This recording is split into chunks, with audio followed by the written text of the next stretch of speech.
I had lived in that little house for almost 32 years. The floors creaked in the same old places. The morning light always fell on the end of the kitchen table where I like to sit with my coffee. Life wasn't exciting, but it felt steady, safe, predictable. At my age, you hold on to routine the way younger folks hold on to their phones. But on one quiet Tuesday morning, everything I thought I knew shifted. I was wiping the counter when Terry walked in. He didn't look at me. He didn't clear his throat. He didn't say a single word. He just set a white envelope on the table. His hands didn't even shake. Mine did. I remember staring at his name written across the corner. We had been married for 35 years, and somehow his handwriting looked like a stranger's. "Terry, what is this?" I asked. He didn't answer. He didn't have to. Something inside me already knew it wasn't good. I opened it slowly, careful not to tear the paper because old habits make you treat everything gently, even the things that hurt. And there it was, a divorce notice. Clean, cold, authorized, final. It felt like someone had unplugged the world for a second. I remember the sound of the refrigerator humming, the clock ticking on the wall, my own heartbeat getting louder and louder. "Terry, after all these years?" I whispered. He finally spoke, but his voice had none of the softness I once loved.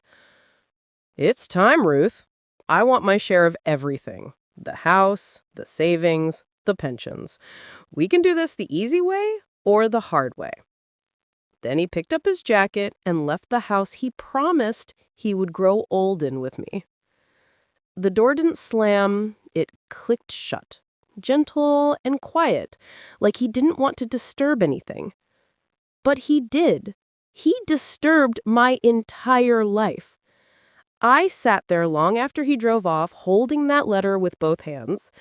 It's strange how something so thin, just a few pieces of paper, can carry the weight of a whole marriage ending. I kept thinking, what did I do so wrong? How long had he planned this? Was every fight in the last year leading to this moment? And then the worst thought came. Where am I supposed to go? How am I supposed to start over at 68? I looked around the kitchen, the cabinets he built, the curtains I sewed, the photos of our kids when they were small, and the house suddenly felt bigger than ever, too big for one heart trying to hold itself together. I wanted to cry. But sometimes when you get older, the tears don't come right away. You just sit there, quiet, waiting for your own feelings to catch up. A cold breeze came through the small gap in the kitchen window. It touched my skin and reminded me, life moves on whether you're ready or not. But I wasn't ready. Before I continue, let me ask you something. If you've ever had a moment where life changed without warning, where your heart didn't know what to do next, just write, "I understand," in the comments. It lets me know I'm not telling the story alone. Because on that morning, that's exactly how I felt. Alone. Truly alone for the first time in decades. But the truth is, this moment was only the beginning. What came next was something I never expected. Not from Terry, not from his lawyer, not from my own children.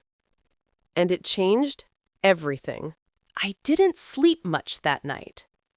Every time I closed my eyes, I kept seeing that envelope. I kept hearing Terry's voice, cold, distant, like he was talking to someone he barely knew. By morning, my hands were still trembling. I made myself a cup of coffee, even though I knew I wouldn't drink it. It just felt like something I was supposed to do. Like if I moved through the motions of my old routine, maybe the world would feel normal again. But nothing felt normal. Around noon, I heard a car pull up in front of the house. A moment later, someone knocked firmly on the door. For 1 second, I hoped it was Terry coming back to talk, maybe explain himself, maybe say he made a mistake. But it wasn't Terry. It was a man in a gray uniform holding a clipboard. "Ma'am, are you Ruth Miller?" "Yes," I said, though my voice barely came out. "I have court documents for you. Please sign here." Court documents. Not just a letter. Not just a warning. It was real. It was official. My life, my marriage, was now a case file. I signed my name with a shaky hand. He handed me a thick envelope, nodded once, and walked away like he had delivered a pizza, not the next chapter of my life. My knees felt weak, so I sat right down on the couch before even opening it. And when I finally tore the seal open, my heart dropped. Inside were pages. Many pages, prepared by a lawyer I had never met. Cold words, sharp demands, legal terms that felt like strangers poking around my memories. Terry wasn't just asking for a divorce. He was asking for half the house, half the savings, half the pension, and even a portion of the small inheritance my mother left me. My cheeks went hot, not from anger, but from humiliation. After 35 years, after all the dinners, the late-night talks, the Christmas mornings, the fights, the makeups, the birthdays, the illnesses, I was reduced to a list of assets someone wanted to tear apart. And then I saw it. A note at the bottom. Failure to respond may result in the court awarding default judgment. In plain words, if I did nothing, I could lose everything. At 68 years old, I felt a pressure in my chest so heavy I had to grip the arm of the couch. My breath came slow, uneven, the way it does when fear grabs hold of you. My hands wouldn't stop shaking. I whispered to myself, "What am I supposed to do now?" That's when the phone rang. For a moment, I didn't want to answer. My mind went wild. What if it was Terry? What if he wanted more? What if he said something else that would break me? But it wasn't Terry. It was my daughter, Carolyn. "Mom, are you okay? You didn't answer my text last night." Her voice, gentle, familiar, cracked something inside me. I tried to speak, but the words got tangled in my throat. I think she heard it in my breathing. "Mom, what happened?" All I could say was, "He served me papers." There was silence on the other end, but not an empty silence, an angry one, a protective one. "Mom, I'm coming over." "No, honey, don't. I'll be fine." "You are not fine. I'm already halfway there." And she hung up. I stared down at the court papers again, and something inside me shifted. A small spark. Not strength. Not yet. But the feeling that maybe, just maybe, I wouldn't have to face this alone. Because I didn't know it then, but Carolyn wasn't the only one who knew something was wrong. My son Michael had seen signs long before I did, and he had his own story to tell. A story that would change the entire direction of the divorce. But I'll tell you that in the next part. Because what he revealed was the first real proof that Terry wasn't just leaving me, he had been planning this. And he wasn't planning it alone. Carolyn arrived faster than I expected. She walked into the house with that look only daughters have, a mix of worry, anger, and love all tangled together. She didn't even take off her coat. She just sat beside me on the couch and took my hand like she used to when she was little. "Mom," she said softly, "show me the papers." I handed them to her with trembling fingers. I watched her face change with every page she turned. Tight jaw, narrowed eyes, a little shake of her head. When she reached the end, she looked up at me and said just one thing. "He's been planning this." Her voice wasn't guessing, it was certain. I swallowed hard. "What do you mean?" Before she could answer, the front door opened again. This time it was Michael. He didn't call first. He didn't text. He just came. He stepped inside like a storm, shoulders tense, breathing heavy, eyes scanning the room like he expected to see Terry there. "Where is he?" he asked. "He left," I whispered. Michael nodded like he already knew the answer. Then he sat across from us, leaned forward, and said something I will never forget. "Mom, we need to tell you something." The room went quiet. Too quiet. Carolyn took a breath, then placed her hand gently on my knee. "Mom, Dad wasn't honest with you for a long time." My heartbeat slowed and sped up at the same time. "What do you mean, not honest?" They looked at each other. Both of them hesitated, and that scared me more than anything. Michael spoke next, his voice lower, almost guilty. "For months, Dad has been saying things about you behind your back. To people at work, to some of his friends, even to us." My chest tightened. "About me? What things?" Carolyn's eyes glistened. "Things that aren't true, Mom. Things that made you sound unstable, forgetful, difficult." I felt a stab of something sharp. Shame? Confusion? Betrayal? I wasn't sure. "Why would he say that?" I whispered. Michael rubbed his hands together, frustrated. He was building a story, making it seem like he was the one trapped in a hard marriage, like he had no choice but to leave. Tears welled up in my eyes. After 35 years, after 2 children, after everything we built, he had been rewriting the past without me, as if I wasn't even part of the story. "Why didn't you kids tell me sooner?" I asked. Michael lowered his head. "Because I didn't want to hurt you. And I didn't want to believe it myself. I kept hoping he was just stressed or having a bad season." Carolyn nodded. "We didn't want to make you think something was wrong if it wasn't."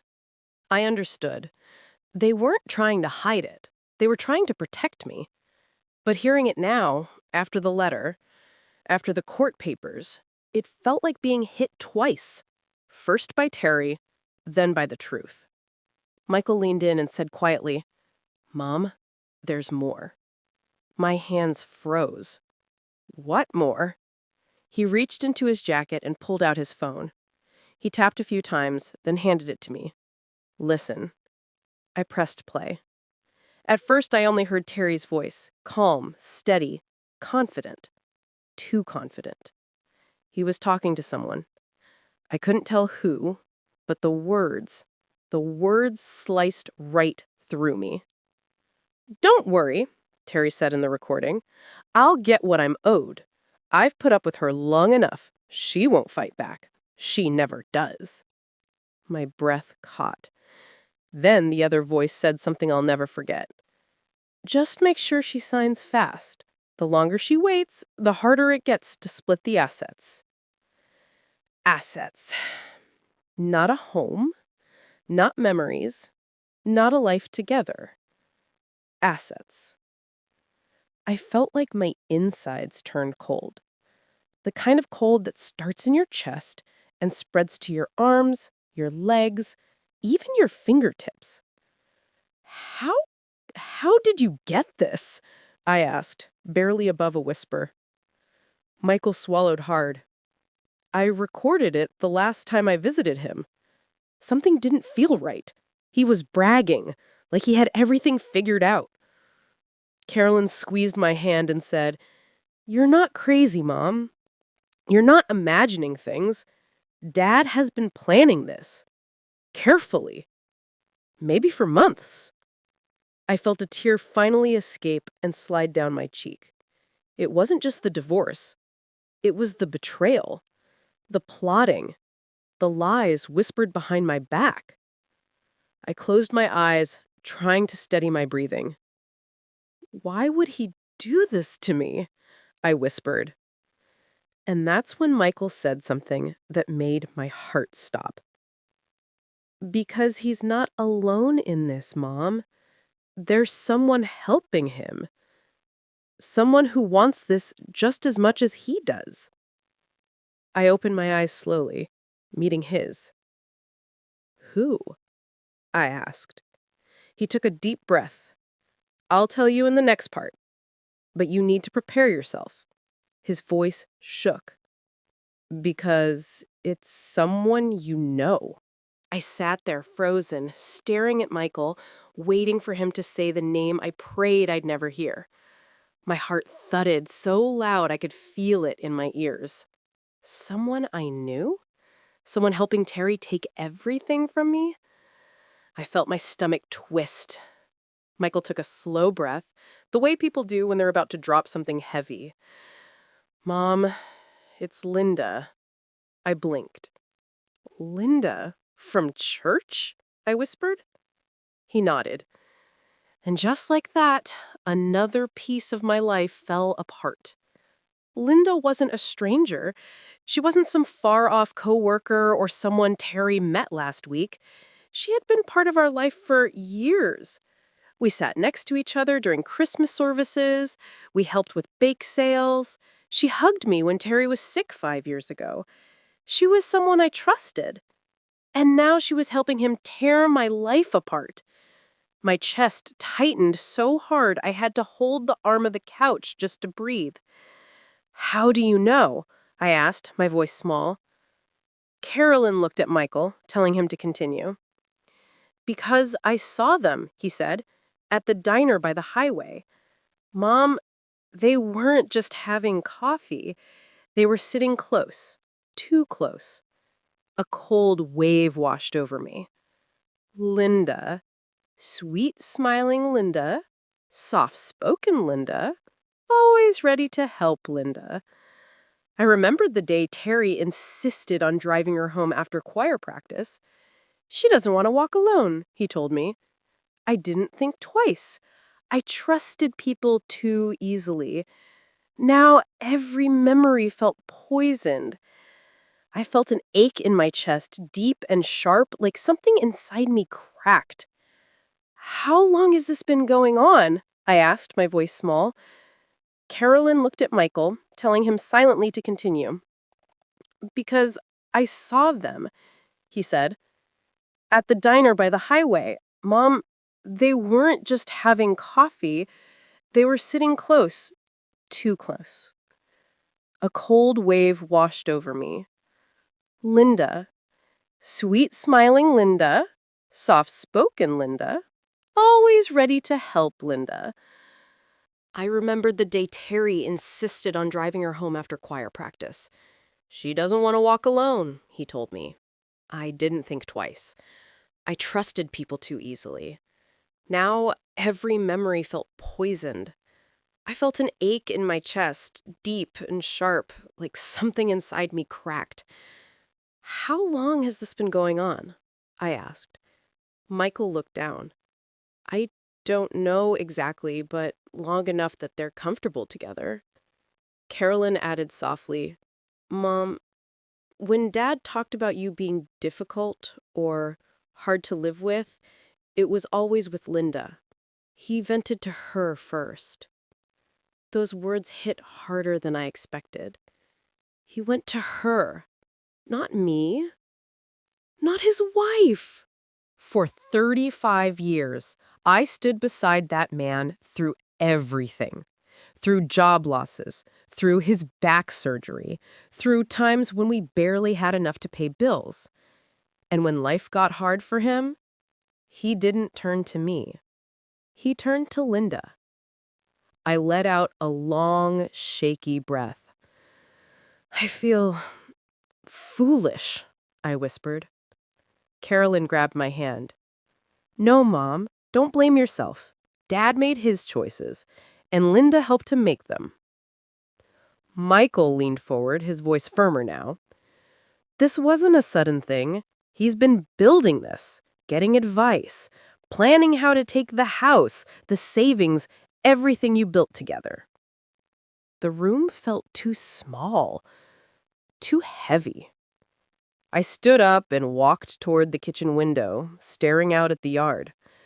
The winter sun was low, casting long shadows on the grass. I had planted those rose bushes with my own hands. Terry used to water them every Saturday morning. Little memories, good ones, kept flashing in my mind. Memories that meant everything to me, but apparently meant nothing to him. Tears finally came. Slow at first, then steady. I gave him my whole life, I said quietly. My whole heart. Behind me, the kids stayed silent, letting me process the blow in my own time. I wiped my eyes and took a deep breath. What does he want from me? I whispered. Carolyn answered gently. He wants control. He wants the house. He wants the retirement money. And with Linda helping him, he probably thinks he can get it all. A long silence filled the room. I wasn't just grieving a marriage. I was grieving trust, friendship, years of believing people were who they said they were. Finally, Michael stood up. Mom, he said softly, you're not going through this alone. We're with you, every step. Carolyn nodded. Dad may have Linda, but you have us, and we're going to fight this. I turned to look at them, my children, grown adults, standing taller than me, but still the same two little souls I raised. And for the first time since the letter arrived, I felt something besides fear. I felt the beginning of strength. Small, but real. Still, deep down, I knew the battle ahead wouldn't be easy. Because a man doesn't prepare recordings, legal papers, and lies unless he's ready for a fight. And Terry was ready. But so was I. What I didn't know was that the first court hearing would leave me shaking all over again. The next morning, I woke up with a heaviness in my chest. My eyes burned from crying, and my body felt 20 years older. But something inside me was different. I wasn't numb anymore. I wasn't frozen on that couch. I felt awake. Hurt, yes. Betrayed, yes. Scared, of course. But awake. I sat at the kitchen table, the same spot where Terry left the envelope, and I whispered to myself, you have to fight, Ruth, even if your voice shakes. A few minutes later, Carolyn walked in, holding her purse and keys.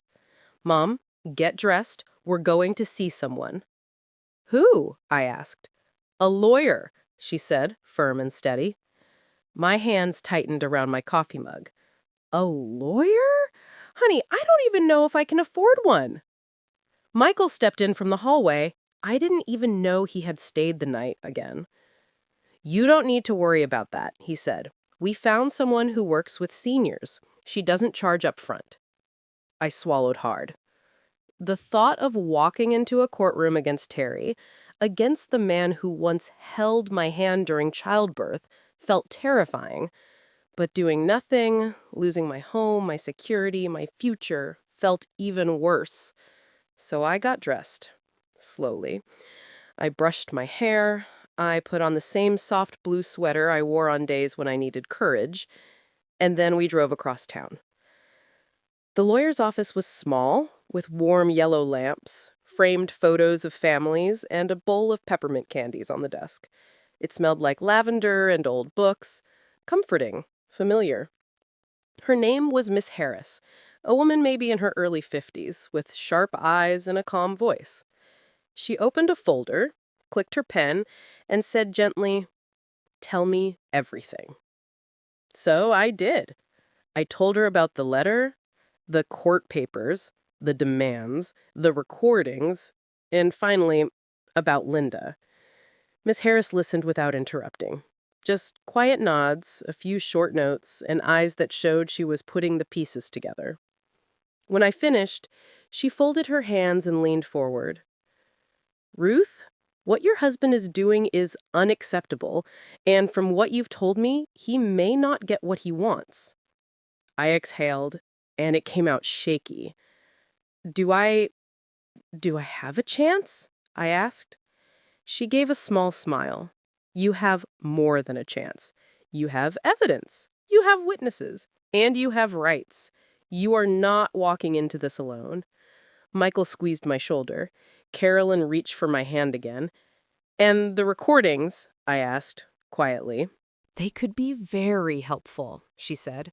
They show intent, planning, manipulation. The court listens to things like that. The fear in my chest loosened a little. But then Ms. Harris flipped through the court papers and frowned. "This is aggressive," she said. "He's trying to claim almost everything." My stomach tightened. Can he take the house?" She looked up at me. "Not if you fight back. You have history here. You contributed to this home for decades. Don't be scared of his demands. They're just demands, not decisions." For the first time in days, I felt a small breath of relief. Not strength yet, but something lighter. But it didn't last long.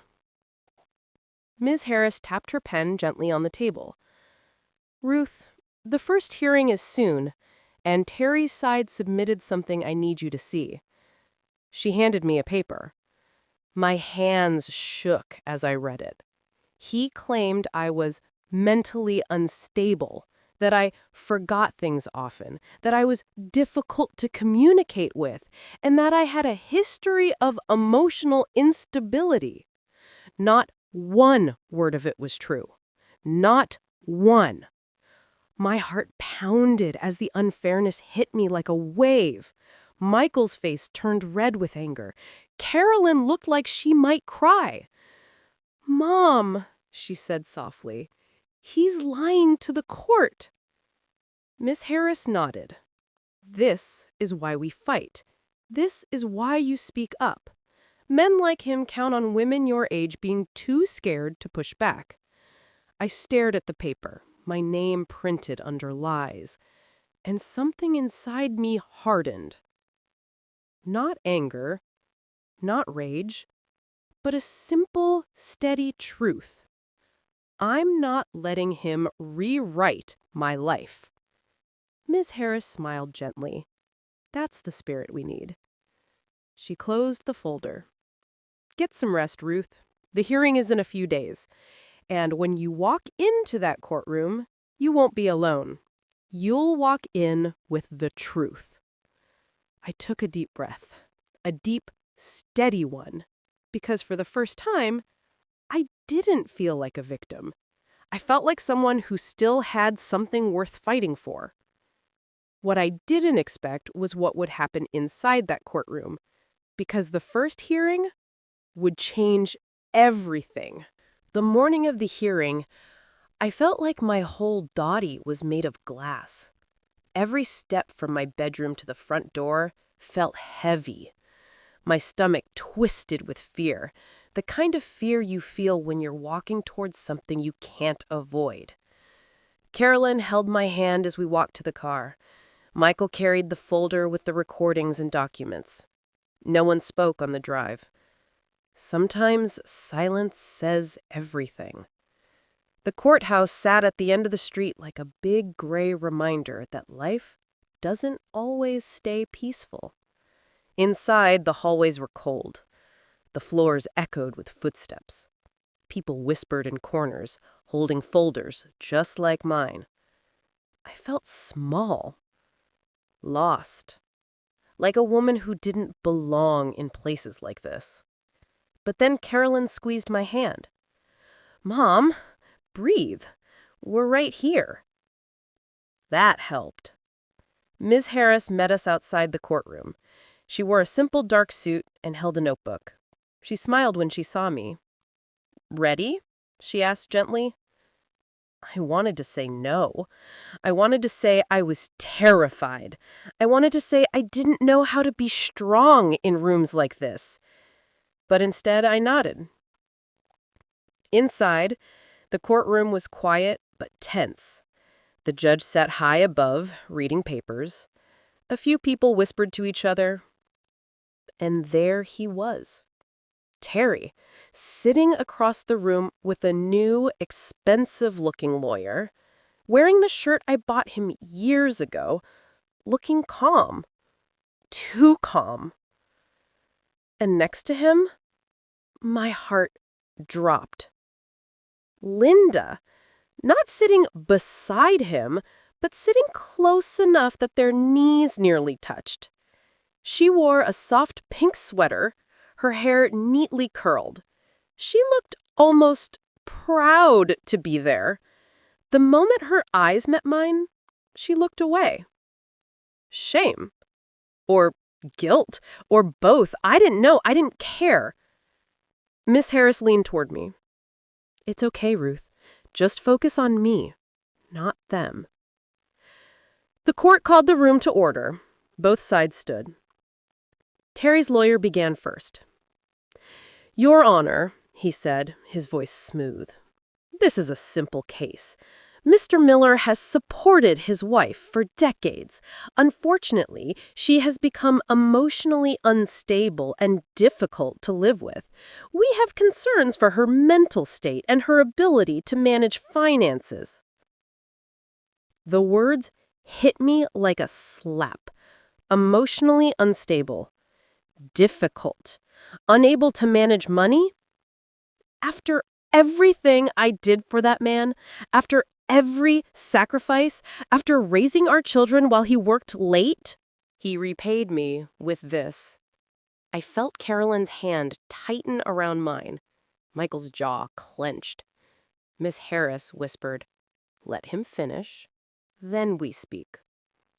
Terry sat there like a man telling the truth. He didn't look at me, not once. But then something unexpected happened. The judge raised his hand. "Mr. Miller," he said, "you're making serious claims. Do you have evidence? Medical reports? Professional evaluations?" Terry's lawyer hesitated. "No, Your Honor, but we have statements." The judge cut him off. "Statements are not the same as proof." A soft, shaky breath escaped my chest. Then it was our turn. Miss Harris stood confidently, her voice strong and clear. "Your Honor, I would like to show the court evidence that contradicts Mr. Miller's claims." She held up a USB drive. "These are audio recordings provided by the couple's son.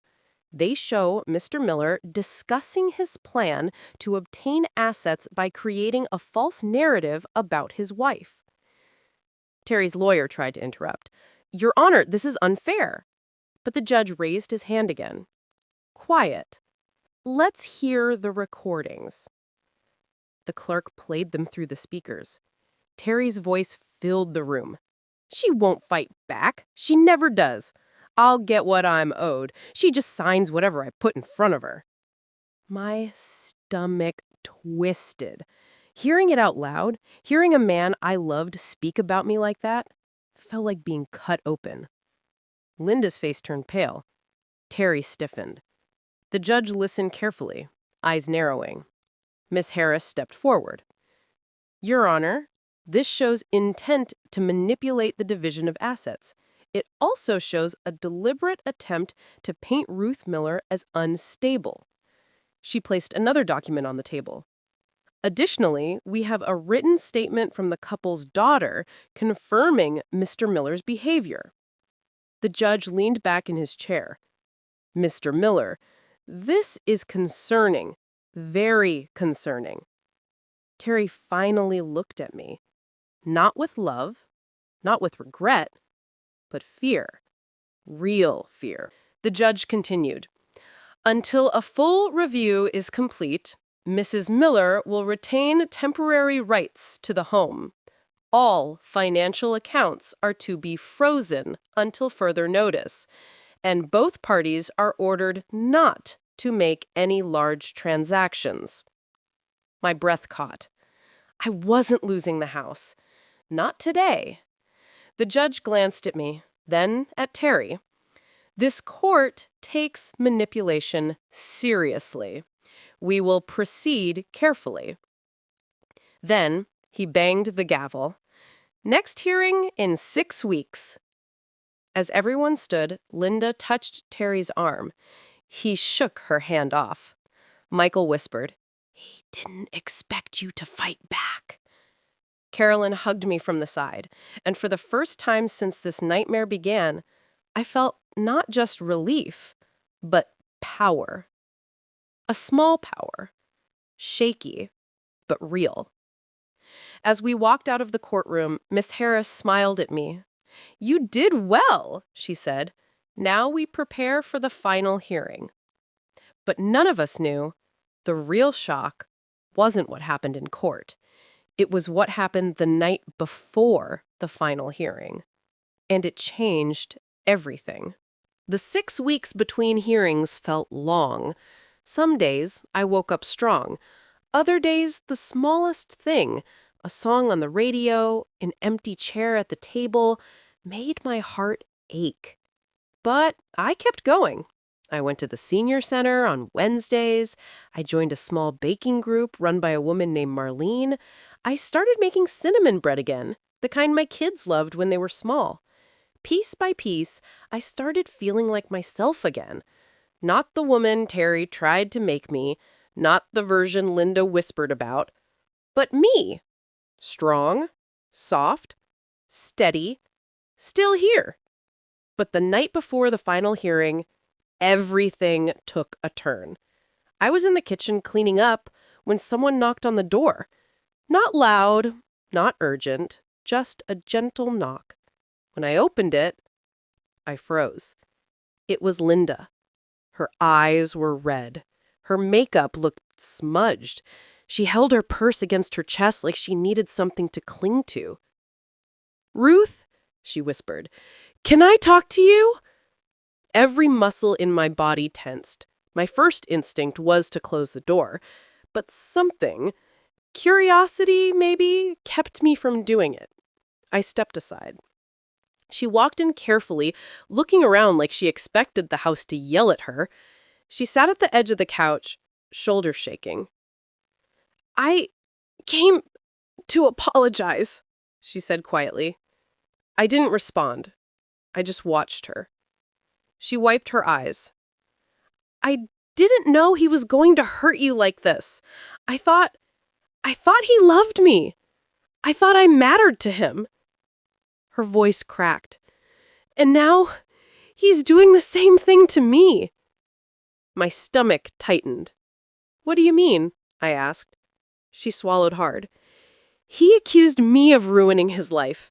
He yelled at me, said I should have kept my mouth shut. He said if the judge rules against him, it'll be my fault." She looked up at me with eyes full of shame. "I'm sorry, Ruth. Truly, I'm so sorry." For a long moment, we just sat there, 2 women in their 60s, both hurt by the same man, both betrayed. I nodded slowly. "I don't hate you, Linda," I said softly, "but I won't forget what you did."